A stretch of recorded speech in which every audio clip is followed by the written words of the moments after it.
खुदावंद के जिंदा कलाम में से पहला सैमुएल और उसका 24वां बाब।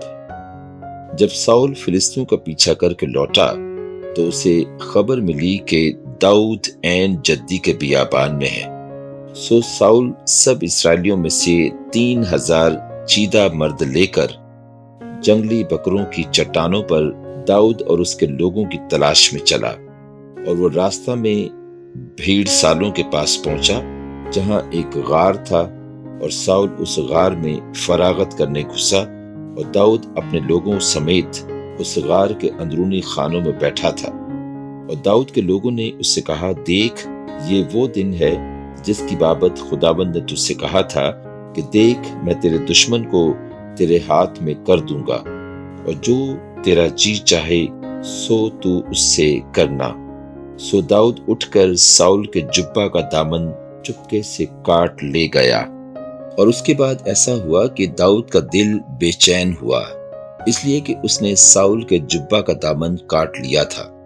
और उसने अपने लोगों से कहा, खुदावंद ना करे कि मैं अपने मालिक से जो खुदावंद का ममसू है ऐसा काम करूं कि अपना हाथ उस पर चलाऊं, इसलिए कि वो खुदावंद का ममसू है।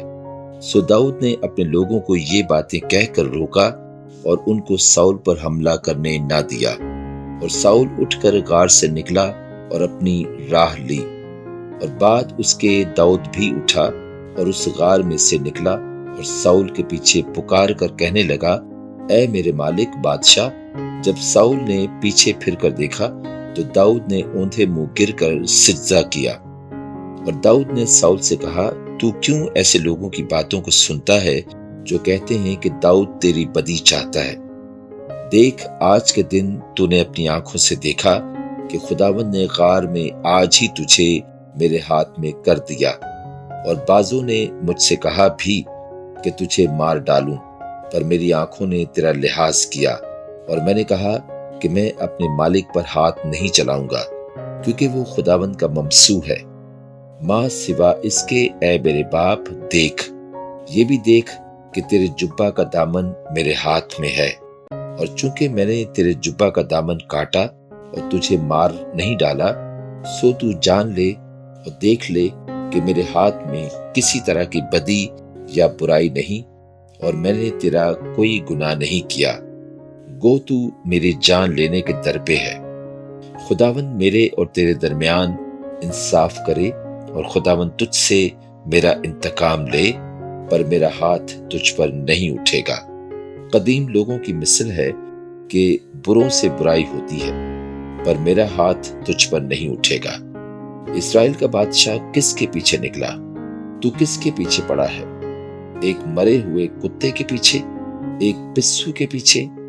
बस खुदावंद ही मुंसिफ हो और मेरे और तेरे दरमियान फैसला करे, और देखे और मेरा मुकदमा लड़े, और तेरे हाथ से मुझे छुड़ाए। और ऐसा हुआ कि जब दाऊद ये बातें साउल से कह चुका तो साउल ने कहा, ऐ मेरे बेटे दाऊद, क्या ये तेरी आवाज है? और साउल चिल्लाकर रोने लगा, और उसने दाऊद से कहा, तू मुझसे ज्यादा सादिक है, इसलिए कि तूने मेरे साथ भलाई की है, हालांकि मैंने तेरे साथ बुराई की, और तूने आज के दिन जाहिर कर दिया कि तूने मेरे साथ भलाई की है, क्योंकि जब खुदावंद ने मुझे तेरे हाथ में कर दिया तो तूने मुझे कत्ल ना किया।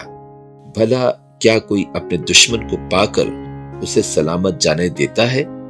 सो खुदावंद उस नेकी के एवज जो तूने मुझसे आज के दिन की, तुझको नेक जजा दे। और अब देख, मैं खूब जानता हूं कि तू यकीनन बादशाह होगा, और इस्राएल की सल्तनत तेरे हाथ में पड़कर कायम होगी। सो अब मुझसे खुदावंद की कसम खा कि तू मेरे बाद मेरी नस्ल को हलाक नहीं करेगा, और मेरे बाप के घराने में से मेरे नाम को मिटा नहीं डालेगा। सो दाऊद ने साउल से कसम खाई, और साउल घर को चला गया, पर दाऊद और उसके लोग उस गढ़ में जा बैठे। पाक कलाम के पढ़े और सुने जाने पर खुदावंद की खास बरकत हो। आमीन।